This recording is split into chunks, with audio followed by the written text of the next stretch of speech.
गणेश्वराय नमः। ॐ गणक्रीडाय नमः। ॐ गणनाथाय नमः। ॐ गणाधिपाय नमः। ॐ एकदंशाय नमः। ॐ वक्रतुण्डाय नमः। ॐ गजवक्त्राय नमः। ॐ महोदराय नमः। ॐ लम्बोदराय नमः। ॐ धूम्रवर्णाय नमः। ॐ विघ्ननायकाय नमः। ॐ सुमुखाय नमः। ॐ दुर्मुखाय नमः। ॐ बुद्धाय नमः। ॐ विघ्नराजाय नमः। ॐ गजाननाय नमः। ॐ भीमाय नमः। ॐ प्रमोदाय नमः। ॐ आमोदाय नमः। ॐ सुरानन्दाय नमः। ॐ मदोत्कटाय नमः। ॐ हेरम्बाय नमः। ॐ शम्बराय नमः। ॐ शम्भवे नमः। ॐ लम्बकर्णाय नमः। ॐ महाबलाय नमः। ॐ नन्दनाय नमः। ॐ बलम्बताय नमः। ॐ अभीरवे नमः। ॐ मेघनादाय नमः। ॐ गणञ्जयाय नमः। ॐ विनायकाय नमः। ॐ विरूपक्षाय नमः। ॐ वीरशूराय नमः। ॐ वरप्रदाय नमः। ॐ महागणपतये नमः। ॐ बुद्धिप्रियाय नमः। ॐ क्षिप्रप्रसादनाय नमः। ॐ रुद्रप्रियाय नमः। ॐ गणाध्यक्षाय नमः। ॐ उमापुत्राय नमः। ॐ मघनाशनाय नमः। ॐ कुमारगुरवे नमः। ॐ ईशानपुत्राय नमः। ॐ मूषकवाहनाय नमः। ॐ सिद्धिप्रियाय नमः। ॐ सिद्धिपतये नमः। ॐ सिद्धिविनायकाय नमः। ॐ अविघ्नाय नमः। ॐ तुम्बुर्वे नमः। ॐ सिंहवाहनाय नमः। ॐ मोहिनीप्रियाय नमः। ॐ कटङ्कटाय नमः। ॐ राजपुत्राय नमः। ॐ शालकाय नमः। ॐ संमिताय नमः। ॐ अमिताय नमः।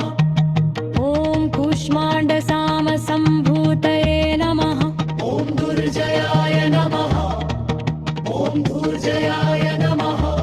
ॐ जयाय नमः। ॐ भूपतये नमः।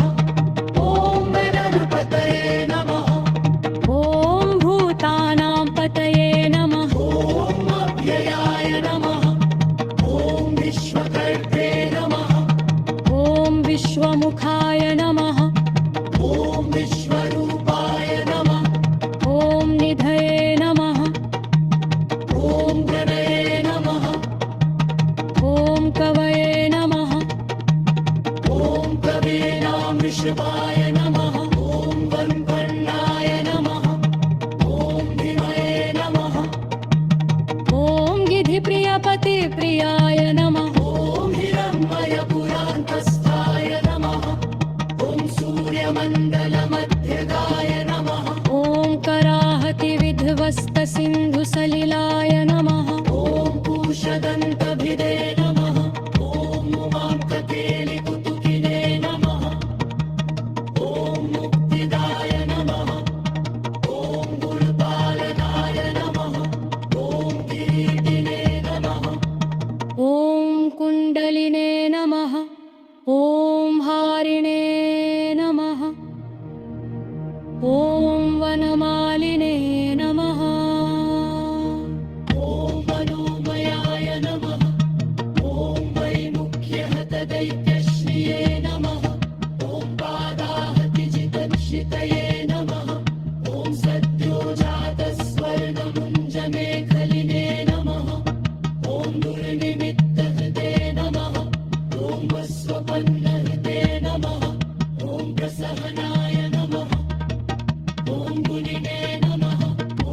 सरस्वजी नमः। ॐ निधये नमः। ॐ निधिप्रियपतिप्रियाय नमः। ॐ निरम्बयपुरान्तस्थाय नमः। ॐ सूर्यमण्डलमध्यगाय नमः। ॐ कराहतिविध्वस्तसिन्धुसलिलाय नमः। ॐ पूषदन्तभिदे नमः। ॐ सर्वनेत्राधिवासाय नमः।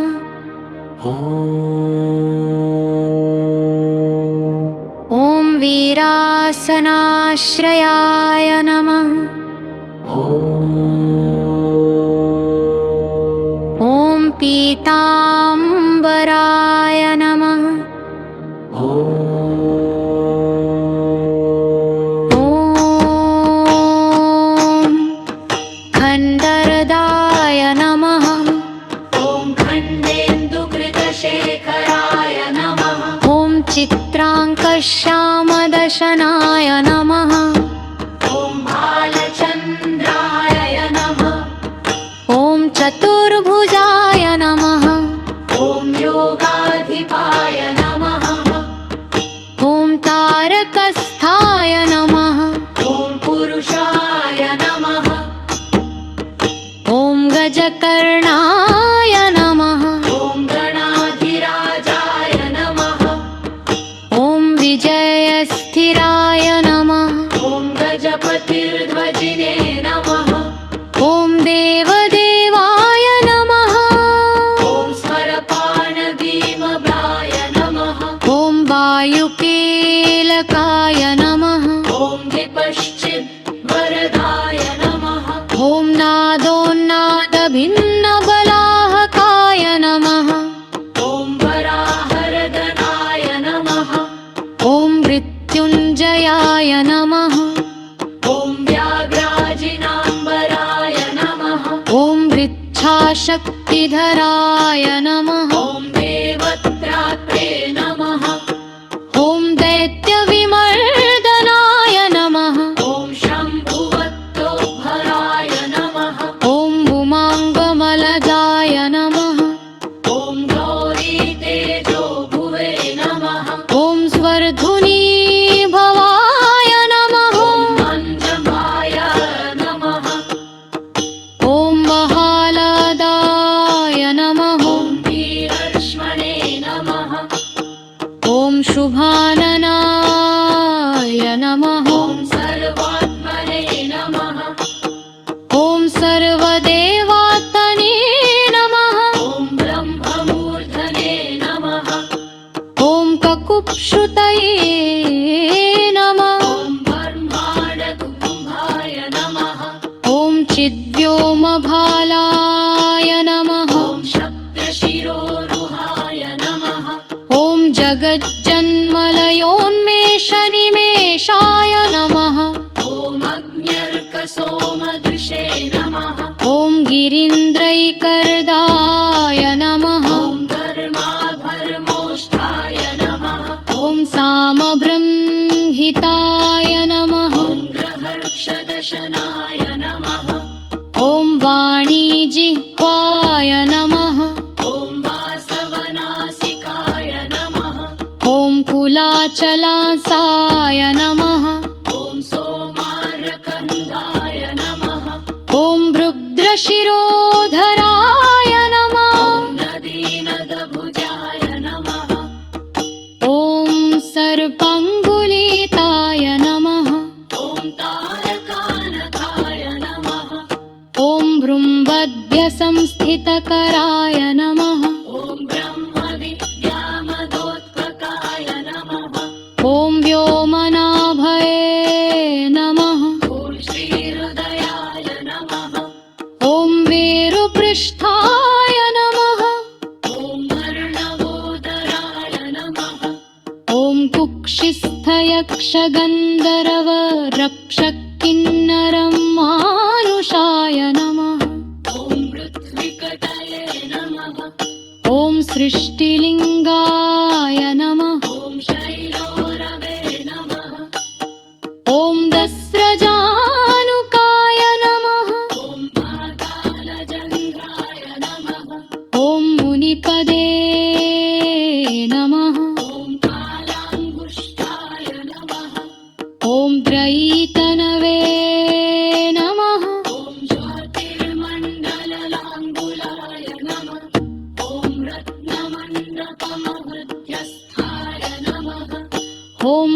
रत्नसिंहासनाशराय नमः ॐ तीव्राशिरोद्धृतपदाय नमः ॐ जालिनीमौलिलालिताय नमः ॐ मन्दानन्दितपीठश्रिये नमः ॐ भोगदाभूषितासनाय नमः ॐ सकामदायिनि पीठाय नमः ॐ स्वरदुःग्रासनाश्रयाय नमः ॐ सर्वदेवात्मने नमः ॐ रत्नमुर्बले नमः ॐ स्वोजसे नमः ॐ प्रथमाय नमः ॐ प्रथमेश्वराय नमः ॐ चिन्तामणिद्वीपपतये नमः ॐ बल्पत्रुममनालयाय नमः ॐ रत्नमण्डपं मध्यस्थाय नमः ॐ रत्नसिंहासनाश्रयाय नमः ॐ तीव्राशिरोद्धृतपदाय नमः ॐ जालिनीमौलिलालिताय नमः ॐ नन्दानन्दितपीठश्रिये नमः ॐ भोगदाभूषितासनाय नमः ॐ सकामदायिनि पीठाय नमः ॐ सुरदुग्रासनाशराय नमः ॐ धर्माधिराजाय नमः ॐ सरप्राङ्गुलिकाय नमः ॐ दरतानकाय नमः ॐ भ्रूमध्यसंस्थितकराय नमः ॐ ब्रह्मविद्यामगोत्थकाय नमः ॐ व्योमनाभये नमः ॐ श्रीहृदयाय नमः ॐ मेरुपृष्ठाय नमः तेजोवती शिरोरत्नाय नमः ॐ सत्यानित्यावतसिताय नमः ॐ सविघ्ननाशिनी पीठाय नमः ॐ सर्वशक्त्यम्बुजाश्रयाय नमः ॐ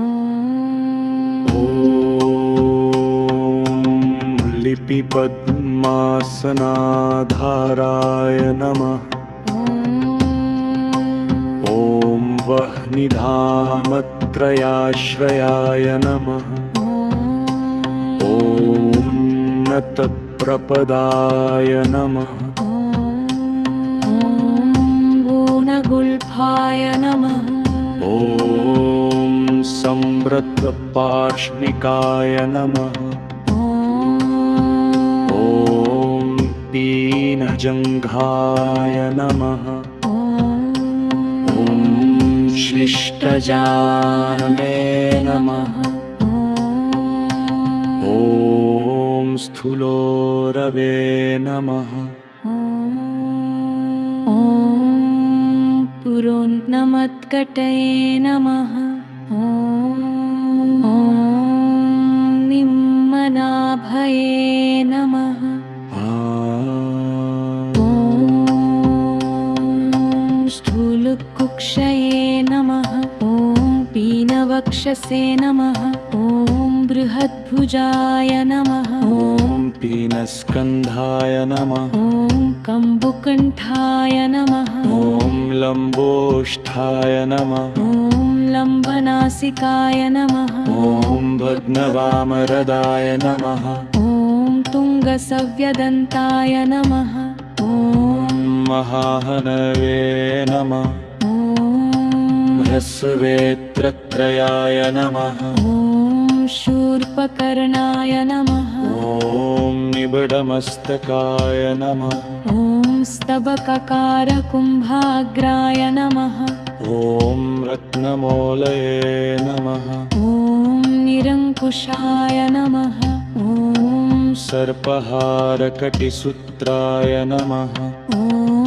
सर्पयज्ञोपवीतये नमः ॐ सर्पकक्ष्योदराबन्धाय नमः ॐ सर्पराजोत्तरीयकाय नमः ॐ सर्वदैक्यकराय नमः ॐ सर्वोदैकपराय नमः ॐ शार्ङ्गिने नमः ॐ बीजापुरिणे नमः ॐ गदाधराय नमः ॐ इक्षुचापधराय नमः ॐ शूलिने नमः ॐ चक्रपाणये नमः ॐ सरोजभृते नमः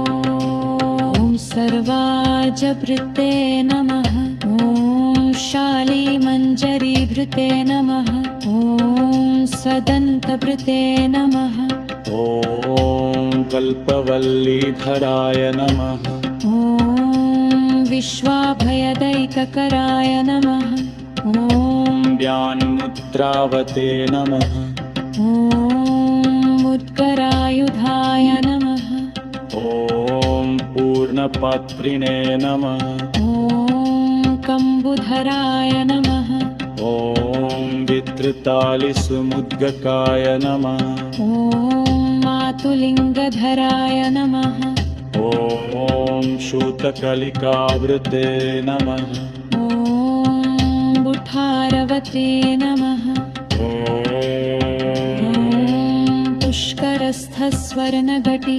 पूर्णरत्नाभिवर्षकाय नमः ॐ भारतीसुन्दरीनाथाय नमः ॐ विनायकर्तिप्रियाय नमः ॐ महालक्ष्मी प्रियतमाय नमः ॐ सिद्धलक्ष्मीमनोरमाय नमः ॐ रमारमेशपूर्वङ्गाय नमः ॐ दक्षिणो मामहेश्वराय नमः ॐ महीवराहवामङ्गाय नमः ॐ रविकन्दर्पपश्चिमाय नमः ॐ मामोदप्रमोदजननाय नमः ॐ सप्रमोदप्रमोदराय नमः ॐ सवेधितस्समृद्धिश्रिये नमः ॐ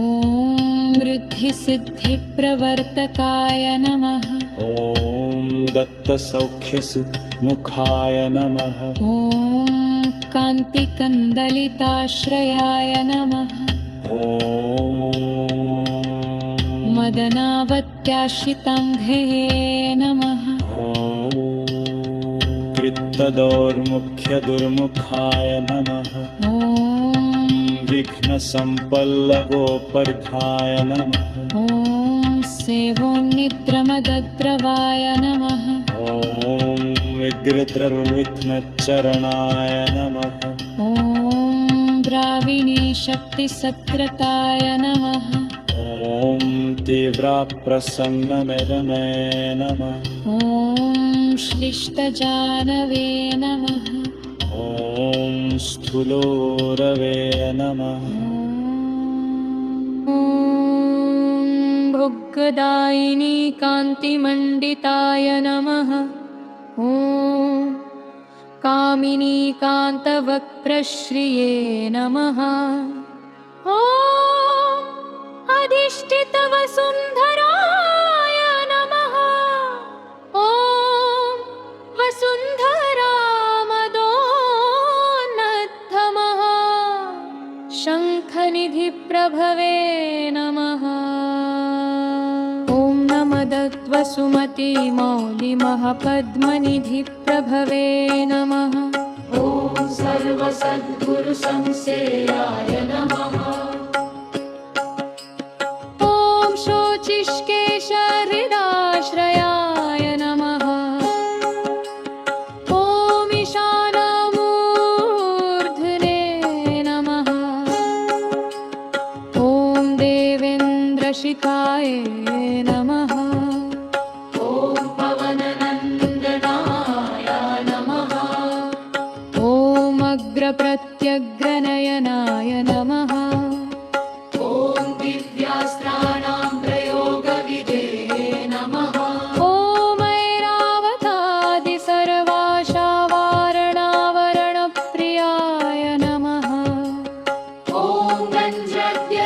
परिवाराय नमः ॐ गणचण्डसमाश्रयाय नमः ॐ जया जया परिवाराय नमः ॐ विजया विजयावहाय नमः ॐ अजितार्चितपादाब्जाय नमः ॐ नित्यानित्यावतंसिताय नमः ॐ विलासिनी कृतोल्लासाय नमः ॐ शौण्डी सौन्दर्यमण्डिताय नमः ॐ अनन्तानन्तसुखदाय नमः ॐ सुमङ्गलसुमङ्गलाय नमः ॐ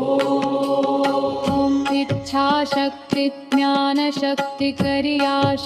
ज्ञानशक्तिकर्याशक्तिनिषेविताय नमः ॐ सुभगा संश्रितपदाय नमः ॐ ललिता ललिताश्रयाय नमः ॐ रौद्रिमुद्रितपादाब्जाय नमः ॐ गौरीमृजाय नमः ॐ मन्दशक्तिकाय नमः ॐ विश्वादिजननत्राणाय नमः ॐ स्वाहा शक्तये नमः ॐ सकीलकाय नमः ॐ अमृताभिकृतावसाय नमः ॐ मदघूर्णितलोचनाय नमः ॐ ईशष्टगणेशाय नमः ॐ उच्छिष्टगणेशाय नमः ॐ गणनायकाय नमः ॐ सर्वकालिकसंसिद्धये नमः ॐ नित्यशैवाय नमः ॐ दिगम्बराय नमः ॐ अनपाय नमः ॐ अनन्तदृष्टये नमः ॐ अप्रमेयाय नमः ॐ अजरामराय नमः ॐ अनाविलाय नमः ॐ मुरुभृन्मूलये नमः ॐ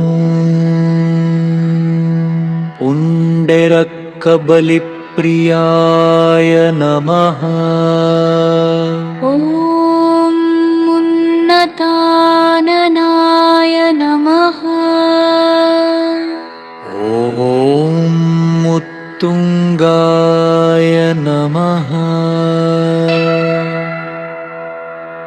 ॐ उदारत्रिदिशाग्रण्ये नमः ॐ ऊर्जस्वते नमः ॐ उष्मलङ्गाय नमः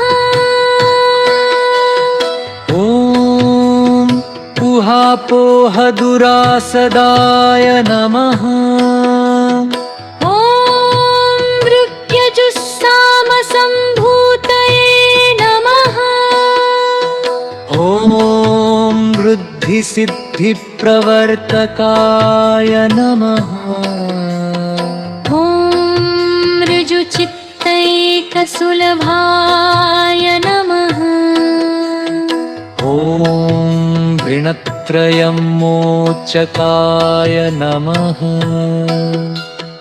ॐ स्वभक्तानां लुप्तविघ्नाय नमः ॐ सुरद्विषां लुप्तशक्तये नमः ॐ विमुखार्चानां लुप्तश्रिये नमः ॐ लुप्ताविस्फोटनाशनाय नमः ॐ एकारपीठमध्यस्थाय नमः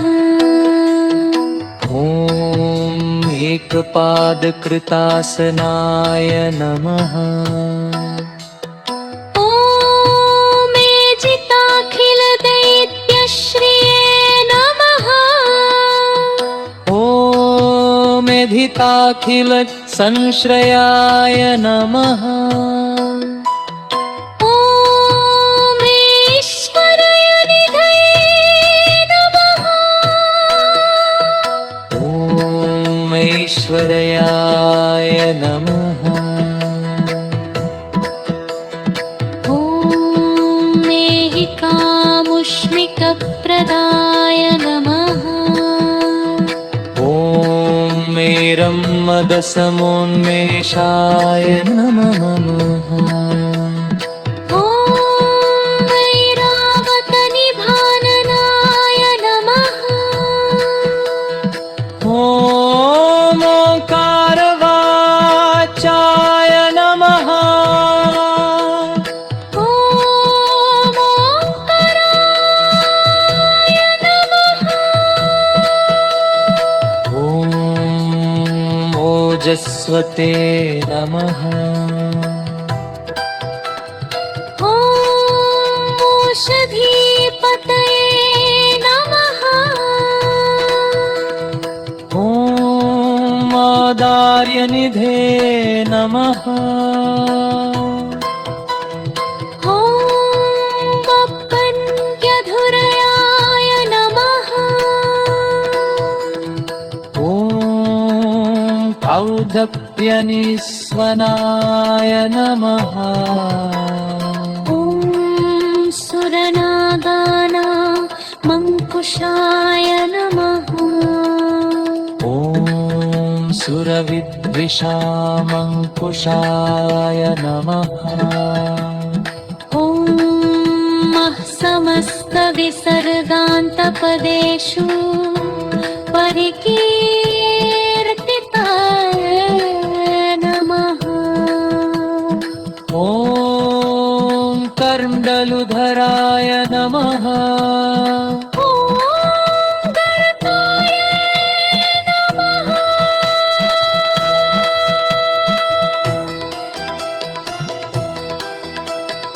ॐ कर्मसाक्षिणे नमः ॐ कर्मकर्त्रे नमः ॐ कर्मफलप्रदाय नमः ॐ कदम्बगोलकाकाराय नमः ॐ कुष्माण्डगणनायकाय नमः ॐ कारुण्यदेहाय नमः ॐ कपिलाय नमः ॐ खटकाय नमः ॐ कटिसूत्रभृते नमः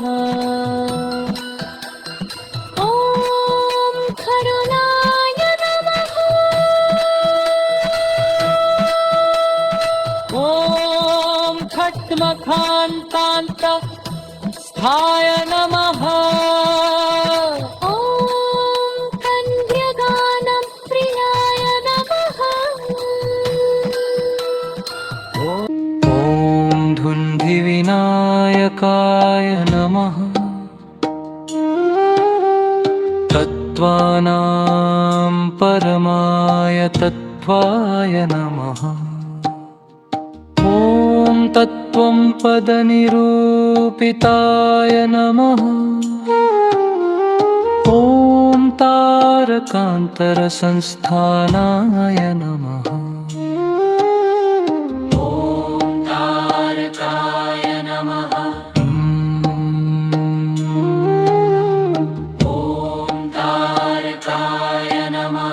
ॐ स्थाणवे नमः ॐ स्थात्रे नमः जगते नमः ॐ दक्षयज्ञप्रमथनाय नमः ॐ दात्रे नमः ॐ दानवमोहनाय नमः तादयावते नमः ॐ दिव्यविभवाय नमः ॐ दण्डवृते नमः ॐ दण्डनायकाय नमः ॐ बन्तप्रभिन्नाभ्रमालाय नमः ॐ दैत्यवारणवारणाय नमः ॐ विश्रालग्नदग्विपकताय नमः ॐ देवार्थनत्रिजाप्रितये नमः ॐ धनधान्यपतये नमः ॐ धरणीधराय नमः ॐ ध्यानैकप्रपदाय नमः ॐ ध्रेयाय नमः ॐ ध्यानाय नमः ॐ ध्यानपरायणाय नमः ॐ नन्द्याय नमः ॐ नन्दिप्रियाय नमः ॐ पराय नमः ॐ नादम्भ्यप्रतिष्ठिताय नमः ॐ निष्कलाय नमः ॐ निर्मलाय नमः ॐ नित्याय नमः ॐ नित्याय नमः प्रांदिनामयाय नमः ॐ परस्मै व्योम्ने नमः ॐ परस्मै धामे नमः ॐ परमात्मने नमः ॐ परनन्दाय नमः ॐ नित्यानदिप्रियाय नमः ॐ परनपरशोत्तमाय नमः ॐ पद्मप्रसन्ननयनाय नमः ॐ परमात्मने नमः ॐ परमानन्दाय नमः ॐ महामनसे नमः ॐ वृत्तिसुलभाय नमः ॐ भूतिदाय नमः ॐ भूतिभूषणाय नमः ॐ भद्राय नमः ॐ भोगदाप्रियाय नमः ॐ ब्रह्नादाग्र्यचित्कराय नमः ॐ मन्ताय नमः ॐ मन्त्रपतये नमः ॐ मन्त्रिणे नमः ॐ मदन्तप्रमनोरमाय नमः ॐ मन्त्रिणे नमः ॐ मतिमत्कमलेक्षणाय नमः ॐ महाबलाय नमः ॐ महार्यराय नमः ॐ महाप्राणाय नमः ॐ यत्रपतये नमः ॐ यत्रपतये नमः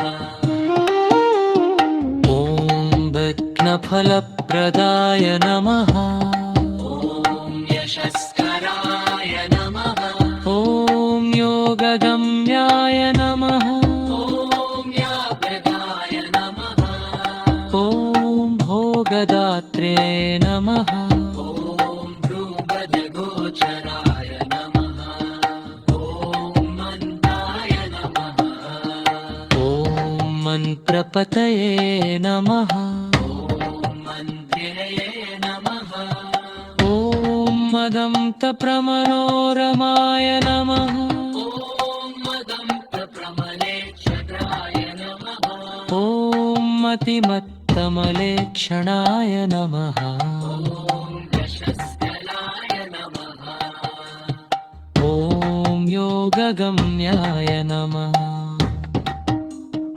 ॐ याचिताय नमः ॐ रज्जत्पताय नमः ॐ यत्रपतये नमः ॐ रत्न्यभवक्ते नमः ॐ यत्र परम्पराय नमः ॐ यशस्कराय नमः ॐ योगगम्याय नमः ॐ याज्ञिकाय नमः ॐ रस्यप्रियाय नमः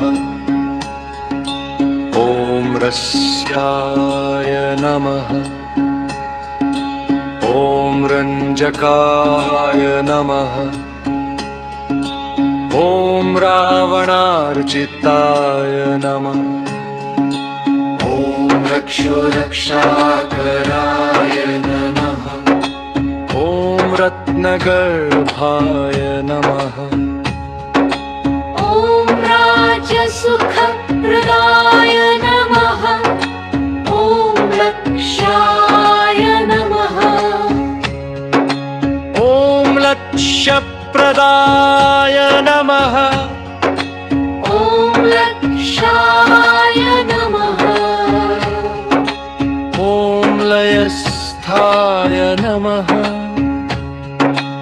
ॐ लड्डुकप्रियाय नमः ॐ लालप्रियाय नमः ॐ लास्यपराय नमः ॐ लाभक्तिर्लोकविश्रुताय नमः ॐ वरेण्याय नमः ॐ वह्निवदनाय नमः ॐ वल्ल्याय नमः ॐ वेदान्तगोचराय नमः ॐ विकरप्रे नमः ॐ विश्वतश्चक्षुषे नमः ॐ विधात्रे नमः ॐ विश्वतोमुखाय नमः ॐ वामदेवाय नमः ॐ विश्वनेते नमः ॐ वज्रवज्रनिवाय नमः ॐ विश्वबन्धनविष्कम्भाधाराय नमः ॐ विश्वेश्वरप्रभवे नमः ॐ शप्रब्रह्मये नमः ॐ क्षमप्राप्याय नमः ॐ शम्भुशक्तिगणेश्वराय नमः ॐ शास्त्रे नमः ॐ शिखाग्रनिलयाय नमः ॐ शरण्याय नमः ॐ शिखरेश्वराय नमः ॐ षड् ऋतुकुसुमस्रग्विणे नमः ॐ शराढयाय नमः ॐ शरक्षिराय नमः ॐ संसारवैद्याय नमः ॐ सर्वज्ञाय नमः ॐ सर्वभेषजभेषजाय नमः ॐ षष्टिस्थितिलक्रीडाय नमः ॐ सुरकुञ्जरभेदनाय नमः ॐ सिन्दूरितमहाकुम्भाय नमः ॐ शिरे नमः ॐ स्वतन्त्राय नमः ॐ सत्यसङ्कल्पाय नमः ॐ सत्यसङ्कल्पाय नमः ॐ सामगणनरताय नमः ॐ सुखिने नमः ॐ हस्तिपिशाचीशाय नमः ॐ हवनाय नमः ॐ हव्यप्यभुजे नमः ॐ यप्रियाय नमः ॐ हुत्तप्रियाय नमः ॐ वल्लेखामन्त्रमत्रदये नमः ॐ क्षेत्राधिपाय नमः ॐ क्षमाभरत्रे नमः ॐ क्षमानदायनाय नमः ॐ क्षिप्रक्षेमकराय नमः ॐ धर्मप्रदाय नमः ॐ वर्धदाय नमः ॐ कामदप्रिये नमः ॐ सौभाग्यवर्धनाय नमः ॐ विद्याप्रदाय नमः ॐ वृद्धवदाय नमः ॐ भुक्तिमुक्तिफलप्रदाय नमः ॐ अभिरुप्यकराय नमः ॐ वीरश्रीप्रदाय नमः ॐ विजयप्रदाय नमः ॐ सर्ववश्यकराय नमः ॐ गर्भदोषग्ने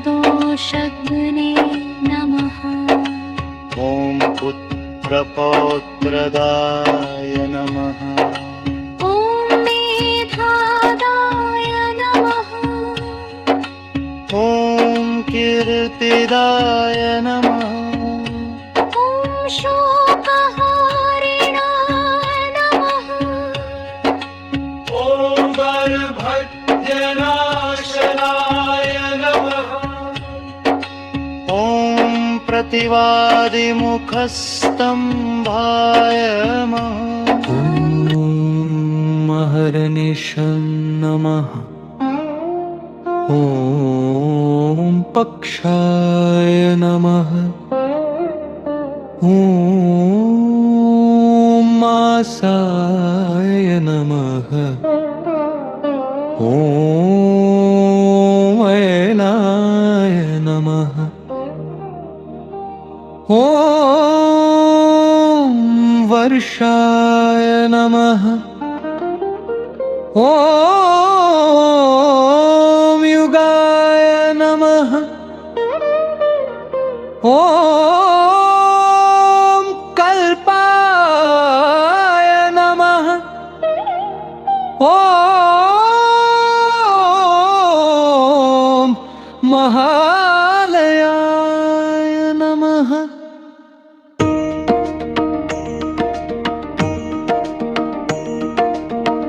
ॐ बायाय नमः ॐ तेभ्याय नमः ॐ तिथाय नमः ॐ योगाय नमः ॐ भाराय नमः ॐ करलाय नमः ॐ मंशकाय नमः ॐ अबलाय नमः ॐ भोराय नमः ॐ कालचक्राय नमः। ॐ मेरे नमः।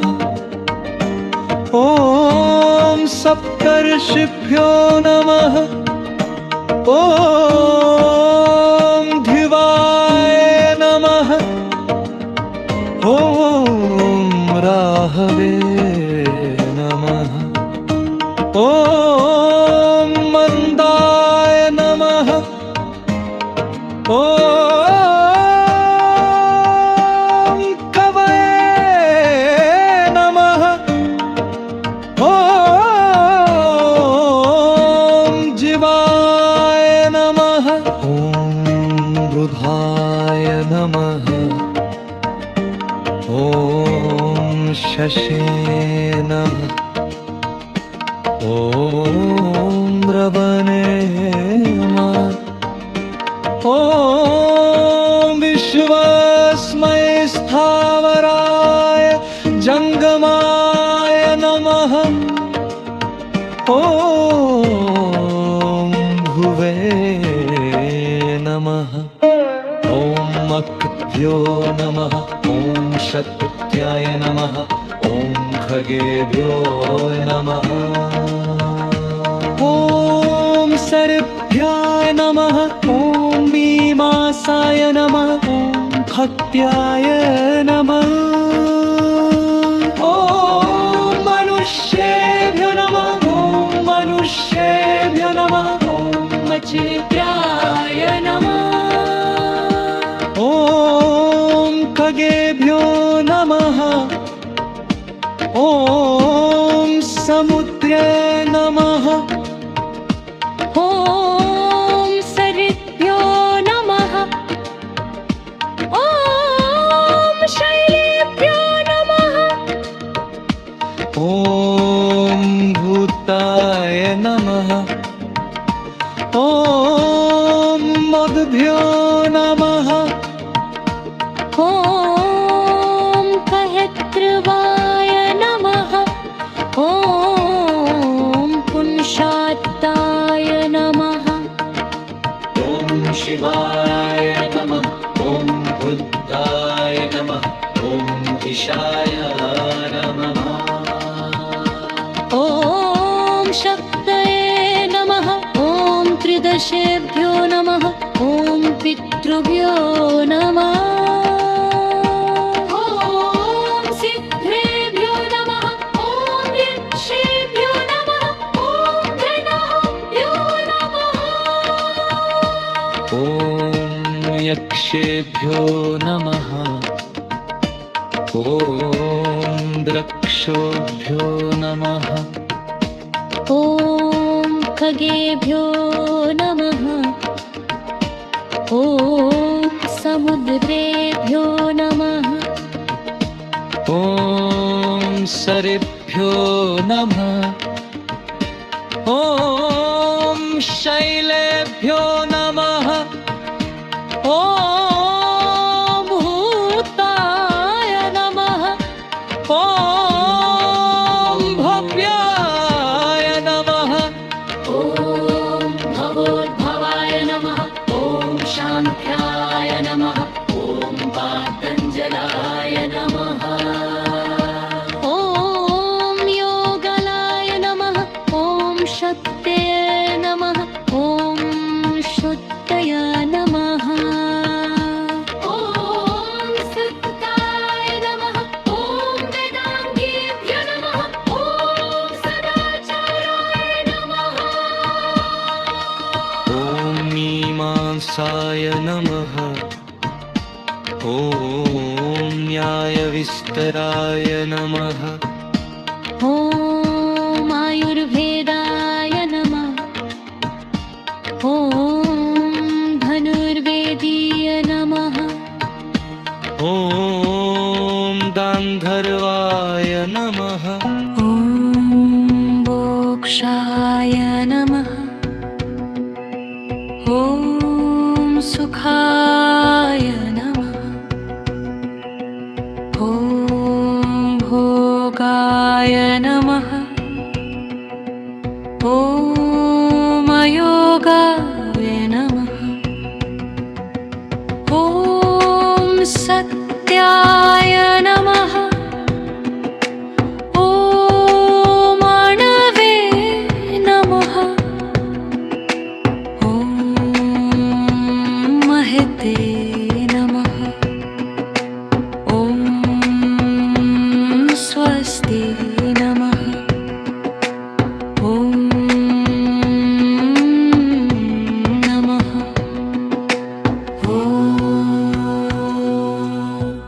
स्वाहाय नमः स्वधा नमः स्वाहा नमः श्रोषं नमः ॐ वौषं नमः वशं नमः नमो नमः ज्ञानाय नमः ॐ विज्ञानाय नमः ॐ आनन्दाय नमः ॐ बोधाय नमः ॐ संभिदे नमः ॐ क्षमाय नमः ॐ यमाय नमः ॐ एकस्मै नमः ॐ एकाक्षराधाराय नमः ॐ एकाक्षरपरायणाय नमः ॐ एकाग्रधिये नमः ॐ एकेवीराय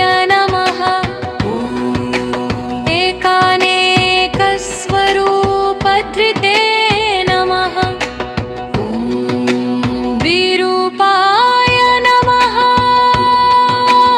ॐ द्विभुजाय नमः चक्षाराय नमः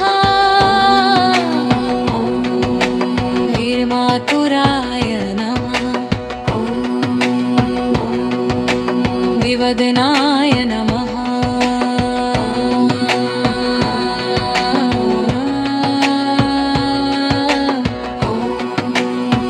ॐ द्वन्द्वातीताय नमः ॐ बृखराय नमः ॐ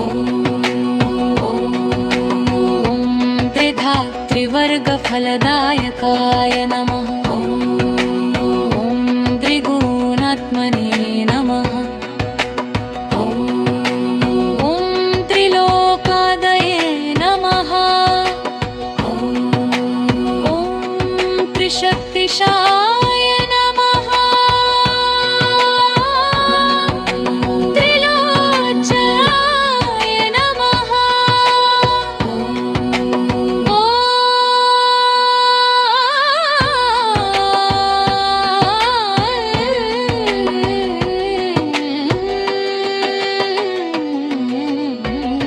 ॐ चतुर्बाहवे नमः ॐ चतुर्मुखाय नमः ॐ चतुर्वात्मने नमः ॐ चतुर्मुखाय नमः ॐ चतुर्विधोपायमयाय नमः ॐ चतुर्वर्णाश्रमाश्रयाय नमः ॐ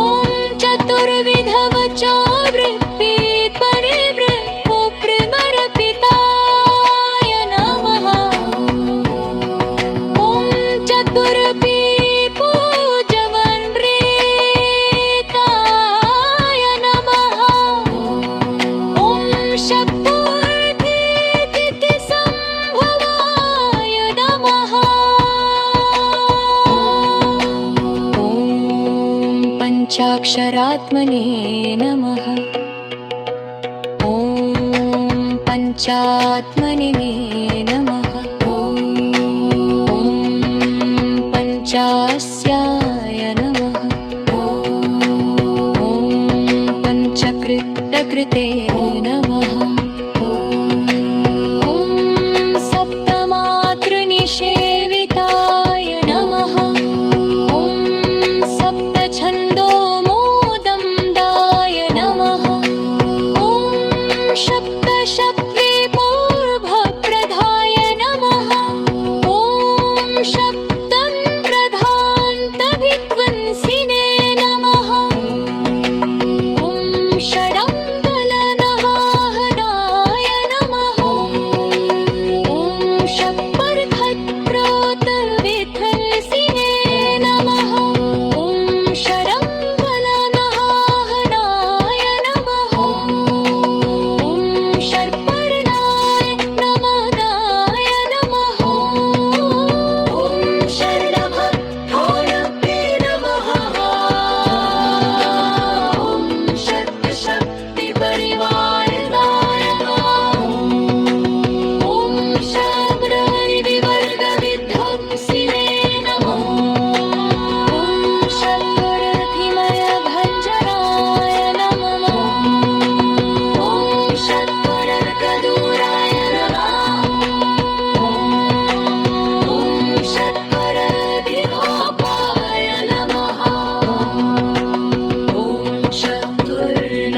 सप्ताश्रमाश्रयाय नमः